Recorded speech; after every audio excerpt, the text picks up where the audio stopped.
think for me, essay writing is always, whether I'm writing a more traditional essay or something that, is trying to be a bit more playful with form, it's always about making connections or seeing connections, finding connections.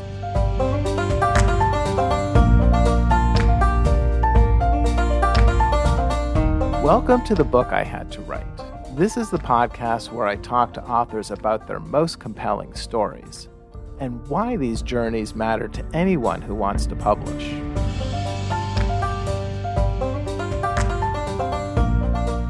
I'm Paul Zakrzewski. I'm a book coach, podcaster, and essayist. I met today's guest, Susan Olding, at a writing conference a few years ago. Afterwards, the friend who introduced us told me, "Go find Susan's essay about Toronto." She called it one of the best rated essays she had ever read. Eventually, I tracked down a copy of this essay. It's called A Different River, and it appears in Susan's new book, Big Reader. In the essay, Susan tells the story of Toronto by tracing the evolution of the city's rivers. That history involves several pandemics, which also leads to a thread about the 1980s AIDS epidemic and about a close friendship. The essay is now one of my favorites, but it's only one of several in her book that use experimental forms to tell her story. Susan Olding grew up in southern Ontario, but these days she lives in Vancouver. Her first book was Pathologies, A Life in Essays. That was selected by Amazon as one of 100 Canadian books to read in your lifetime. Susan's also won a National Magazine Award, the Edna Stabler Award for the Personal Essay, and the Judith Kitchen Prize in Creative Nonfiction. If you love essays the way I do, I think this conversation will be a real treat. Well, welcome, Susan, and congratulations on the book. Thank you. Thank you very much for having me, Paul. So I thought I'd start by asking you about the title, Big Reader. The phrase actually comes up in one of your essays, and one of the things that you do in that essay is explore your mother's failing eyesight. What is a big reader?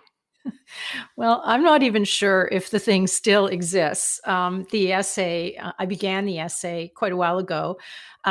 It was essentially, it looked like a massive kind of microfiche reader. And it really was a big reader.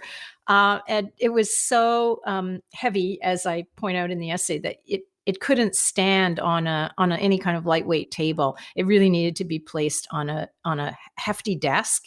And my mother wasn't in favor of such a placement. She wanted to be able to look out her big picture window and read at the same time, which is what she'd always done. She'd always sat in her wing chair and looked out her window and then looked back to her book. And this was sort of the pattern of reading that she had most enjoyed. It's such a great name, though.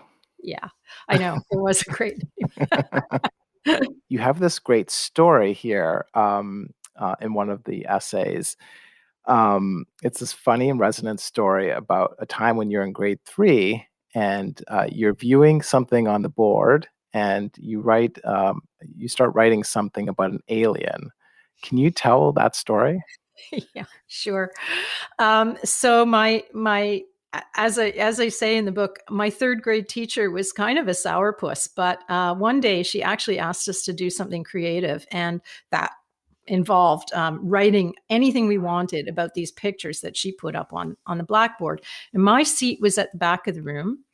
And when I looked at the board, I saw a bunch of really weird abstract images, and I wasn't sure what they were or what to do with them. And I think I sat there for quite a while trying to figure out what I was going to write about. But eventually I seemed to make out some meaning in one of the images. And to me, it looked like an alien creature. So I wrote this very long, involved story. In fact, I wasn't finished when class ended, and I asked to take it home, and I worked on it at home and for hours and brought it back the next day. And the teacher was duly impressed. And, and I was pretty proud of myself. I thought I'd done something wonderful. And in fact, I think, a bunch of us, she asked a bunch of us to read our stories out loud, and we were having more fun than we had ever had in that class before. But then towards the end, I can't remember now whether it was a few days later, but we went up to the board, and either we were taking down the images, or I had to go up to the front for some other reason. I think in the essay I talk about sharpening my pencil, and it may well have been that. Anyway, I saw that in fact the images that I had believed to be abstract were in fact perfectly ordinary pictures of things like pirates and and flowers in a field, and I don't recall all the other ones, but there were, they were not abstract images at all, and that's when I realized that my eyesight was pretty bad. So yeah. It's a great metaphor for writing, I feel like, which was part of the fun of the essay, but it also led to writer's block, right? Yeah, I think I was really taken aback that I had not really understood what I was looking at, and it threw me. Yeah. Yeah, for sure. I was really intrigued by the essay and where you kind of arrive on this whole idea of writer's block and the question of struggling with doubt. I wonder if you could talk about that a bit. Yeah, well, I mean, in the essay, I kind of blame it all on a classmate who this is a real person. She really was. There were more than just her who were kind of glad to see me taken down a peg, as it were. I think self-doubt is at least for me, has been the reason for writer's block, the main reason for writer's block, sort of combination of self-doubt and people call it perfectionism. I'm not so sure it's perfectionism. I think I think perfectionism is terribly dangerous, but I'm not sure that it was perfectionism in my case so much as a type of writing process that is in fact slower and more iterative perhaps than some people's. And so put those two things together and you have a recipe for long periods of not writing or not beginning. I think another thing in my own life was I had absolutely no models of people who were creative in my life. And it just did not occur to me that I did not know how you could make a life in the arts. It just didn't seem like a realistic dream. And who knows where it even came from, right? I have no idea. The books I read, probably. But I've continued to struggle with self-doubt for many years and didn't really start writing seriously until I was in my 30s. So, I did keep notebooks and I scribbled and I tried stories and poems all the time, but then I kind of would just trash them or throw them away or hide them and didn't talk about it with anyone. Nobody, that even my closest friends, didn't know that I had aspirations to write. And I would kind of try to push them down all the time and say, oh, I'll do this instead. I'll do this instead. I'll do this instead. So I wound up going in all these circuitous routes instead of doing the one thing that I really wanted to do. So it took a long time. It may be the essayist lot, I think. I can completely empathize. Yeah, there may be something to that because I think essayists maybe more often than writers in other genres also perhaps take longer to find their niche because it's not as widely sort of recognized within the culture. And so, it when you read it, as I did when I started reading them. I love this. I love this. What is this? But, we don't see them around us in the way that, we see novels and even to some extent poetry. For sure. One of the things I was really intrigued by in your book is, speaking of big reader, you talk about this, or at least you allude to this tradition of great essayists who are also great critics. And along the way, you mentioned people like Vivian Gornick and Walter Benjamin, and of course, kind of the grande doyenne of them all, Virginia Woolf. I'm wondering to what extent you see yourself kind of working in that tradition of essayists who are also critics. I would say not so much at this point, but perhaps there may be a movement increasingly in that direction, because I'm also working on a PhD, and so I'm researching in the archives. So I think it's possible that my work will veer more and more towards that. I loved all of those essayists when I first found them, because this was a time when I was struggling to make sense of the genre of the academic essay. I was an undergrad. And there again, I had few models. My father had gone to university. He was a physician. He's not a word guy. And my mother was a reader, a big reader, in fact, but she read, popular, like, crime novels and that kind of thing. So I didn't have an example of someone who was a kind of literary intellectual in my life either. And I enjoyed those writers because I thought, oh, this is an interesting way to write. But of course, it wasn't the way that they want you to write your undergraduate essays at all, at all, at all. So I ran into a bit of trouble with that from time to time. In the book, the first essay is this kind of wonderful close reading of Tolstoy's Anna Karenina, and kind of against the backdrop of your own history.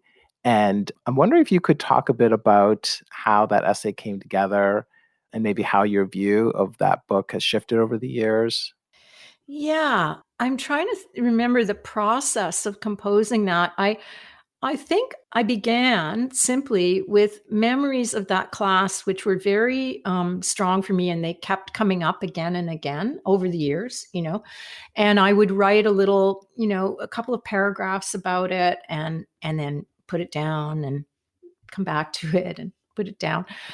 And I finally got together a proposal to Banff Literary Journalism Program, which is an amazing, amazing program in Canada for writers of literary nonfiction, to give them an opportunity to stay in the mountains for a month and work on an extended project. So I was admitted to that program with this proposal, and I worked there with a wonderful writer named Catherine Aschenberg, who also, it turns out, had been interested in this project because she had written about rereading as well. And in her case, she wrote about rereading a series of old nursing books. I think they might have been called Sue Barton or something. I don't remember for sure, though that series is before my time, so I didn't ever read it. But Catherine had this fantastic essay about rereading these books. And so she was happy to work on a project that involved rereading. So I did, of course, reread the book a couple of times in order to write the essay. And it was really, I think everyone who has engaged in the act of rereading at different times in their lives will tell you that, you're reading a different book the next time For you sure. go back to it. And that's part of the wonder and the joy, and also the self-revelation that happens in doing that. So yeah, it was interesting to work that through. I loved it. I loved the balance between the personal and the rereading. It was really nicely handled. Well, thank you. Thank you.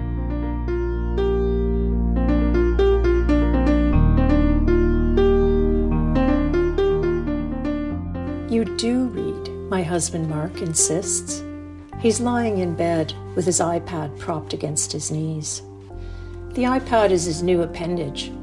He has taken to the tablet with disgusting ease, managing his music, his recipes, his newspapers and magazines, his crossword puzzles, and most of all, an expanding library of books from its sleek deck.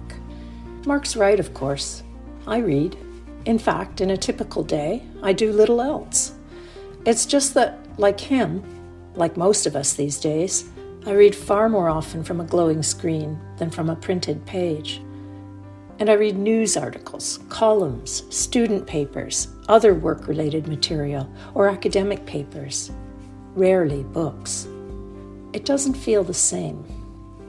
Is my creeping disengagement with books a sign of sloth, stupidity, or something worse?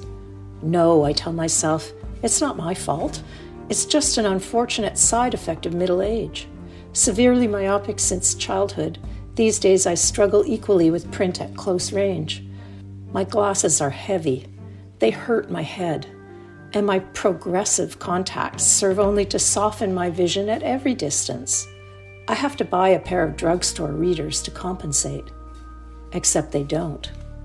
It's the lighting, I complain. It isn't bright enough in here. And I bring my laptop to bed. On my birthday, Mark presents me with the latest Kindle. Backlit, he crows, adjustable. You'll be able to see the print. But I fail to show the proper gratitude. Another device, I think bitterly. Another tool. And what has utility to do with joy? I'm wondering if you could talk about how using kind of more experimental forms in the essay allows you to get to truth in some different ways. Yeah, well, I think Brenda Miller it has been one of my mentors, and I think she has talked a lot about the hermit crab form and the way that that can kind of lead a writer sideways into material that she might not otherwise feel comfortable exploring. So that's certainly one way that the experimental form works. But I think for me, essay writing is always, whether I'm writing a more traditional essay or something that, is trying to be a bit more playful with form, it's always about making connections or seeing connections, finding connections. It's almost like, that process of looking at that abstract image Yeah. that I couldn't see. I mean, I feel like all writing is, as you noted, it is a metaphor for writing. You're looking at something and it's blurry and you are trying to make sense of it and see how the different parts of it are connected. And I think the essay especially is the form that allows you to highlight those connections, play with them, dance around with them even, and see where they lead you. What can you learn from that, right? I mean, sometimes it's just silly, but sometimes you learn more about the subject than you might have anticipated by playing with etymologies or just stringing things out a little bit further. Yeah, there's that great Joan Didion line, "You don't tell it, it tells you," and I love that. I feel like that's what you're talking about. Like, as long as you're following the thread, you're gonna learn something new. You used that Yeah. word vulnerability a few moments ago. I wondered if, somehow these forms actually open that up for you, because some of the essays here are very, honest and authentic and vulnerable, and I'm wondering if you were able to kinda access some of that material through these different forms. Absolutely. Yeah, absolutely. And I think it's not just access the material. I think what it is for a writer is it allows you to access the material in a new way, which actually it not only brings perhaps unexpected discoveries about yourself to yourself, but it also makes it fresh for the reader. Because many of these stories are stories that I mean I've thought about or known about or lived in my own body, all the time.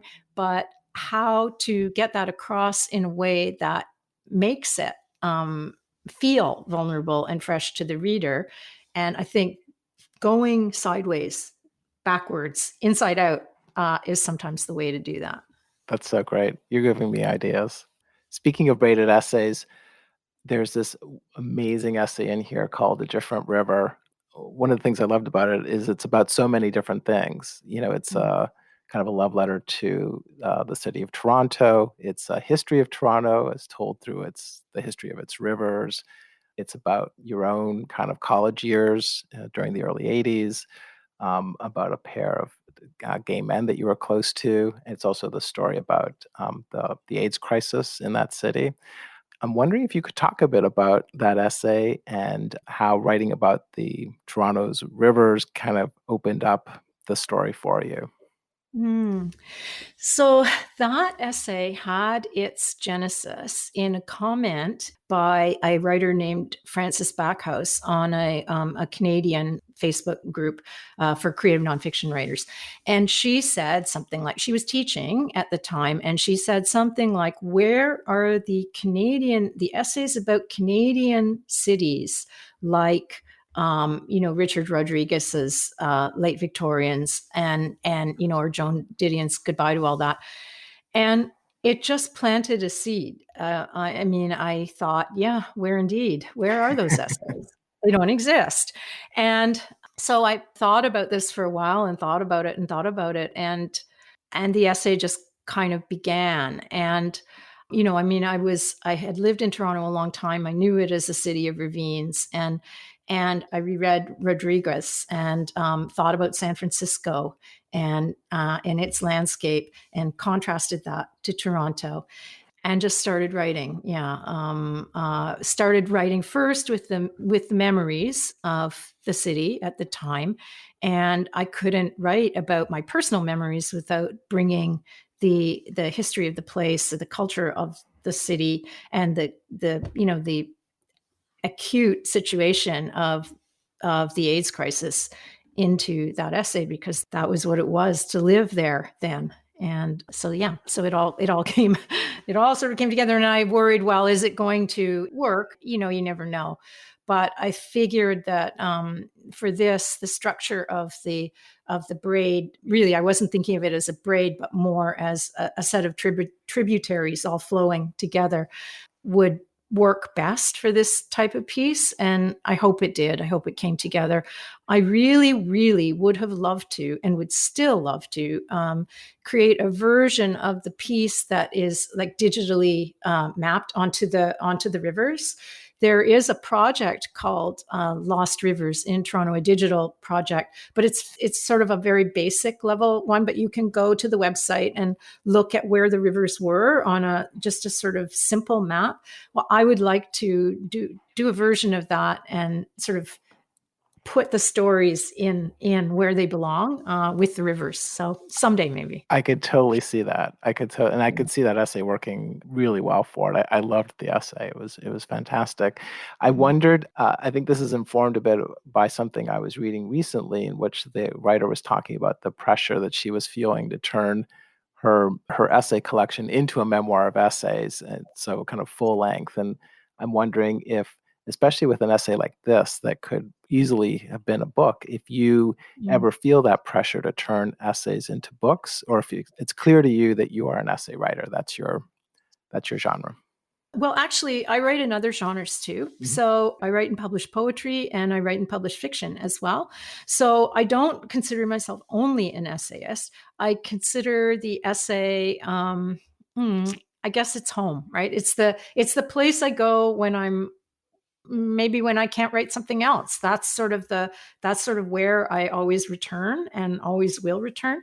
So I also think that the publishing culture is a little different in Canada and the US. When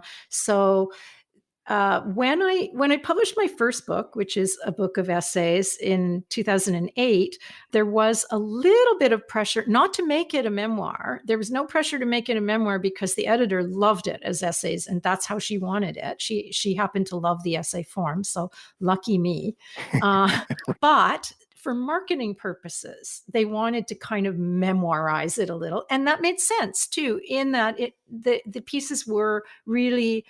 They were, especially the earlier work, it was more memoir based. They were memoir essays. That's what all of them were. And so they called it the subtitle was A Life in Essays, which kind of, I don't know. Your cake and eat it too. Yeah, exactly. Yeah. So when I sent this one off to this, it's the same publisher, but a different editor, because they've changed staff since. But I thought, maybe I have to call it a memoir. And in some ways, it also felt like a memoir. I mean, because I do rely a lot on personal stories. And it's not chronological exactly, but there's enough of a chronology. But this time they just said, no, it's essays, call it essays. So fine. Thank you, Susan, so much. This has been really wonderful. Thank you so much for having me. It's such a pleasure to talk with you.